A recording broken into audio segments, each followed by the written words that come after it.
అనంతపురం జిల్లాలో వైఎస్ఆర్ కాంగ్రెస్ పార్టీ అధ్యక్షుడు వైఎస్ జగన్మోహన్ రెడ్డి రైతు భరోసా యాత్ర కొనసాగుతోంది. 5వ రోజు పెనుకొండ, మడకశిర నియోజకవర్గాల్లో జగన్ పర్యటన సాగుతుంది. మొదటగా పెనుకొండ పి కొత్తపల్లిలో అప్పుల బాధ తాళలేక ఆత్మహత్య చేసుకున్న రైతు లక్ష్మణ్ కుటుంబ సభ్యులను జగన్ పరామర్శించారు. లక్ష్మణ్ ఇంటికి వెళ్లి కుటుంబ సభ్యులను పలకరించి క్షేమ సమాచారం తెలుసుకున్నారు. ఏ కష్టం వచ్చినా అండగా ఉంటానని భరోసా ఇచ్చారు.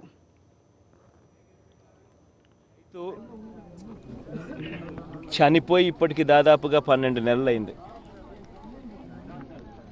ఎవ్వరూ రాలేదు, దమ్మిడి సహాయం చేయలేదు. లక్ష్మణన్నకు 1,65,000 అప్పులున్నాయి, బ్యాంక్ అప్పులు. 15,000 డ్వాక్రా అప్పులున్నాయి. మొత్తం 1,90,000 అప్పుకు రుణమాఫీ అయ్యింది ఎంత అంటే 19,000. అంటే వడ్డీకి కూడా సరిపోవడం లేదు. ఇవాళ వడ్డీలే 24,000-25,000 పైన అవుతా ఉన్నాయి. ఆ 1,65,000 ప్లస్ ఈ 15,000 వేసుకుంటే 1,80,000 అప్పుకు వడ్డీకి కూడా సరిపోని విధంగా రుణమాఫీ పథకాన్ని పెట్టారు. మాఫీ కాలేదు. పైగా వడ్డీ ఇవాళ 14 నుంచి 18% వడ్డీ వసూలు చేస్తూ ఉన్నారు. ఇంతకుముందు ఇదే రుణం మీద ఇదే లక్ష్మణన్నకు వడ్డీ లేని రుణం లేదా పావులా వడ్డీకి వచ్చే పరిస్థితి నుంచి ఇవాళ 18%, 14% అపరాధ వడ్డీ కట్టాల్సిన దుస్థితిలోకి ఇవాళ పోయాడు. 4.25 తులాలు బంగారు పెట్టాడు. పెట్టి 60,000 అప్పు తెచ్చారు.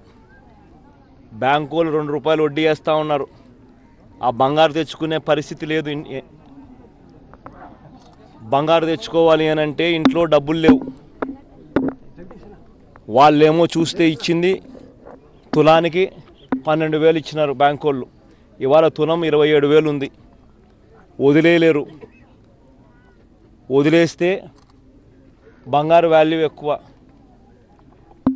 బీదోళ్ళు వాళ్ళ పరిస్థితి ఇంత దయనీయంగా ఉంది. మనం అంతా కూడా చూసాం. మళ్ళీ చంద్రబాబు నాయుడు గారు అంటారు రైతులు సుఖ సంతోషాలతో ఉన్నారు, నాకు శాలువాలు కప్పుతున్నారు.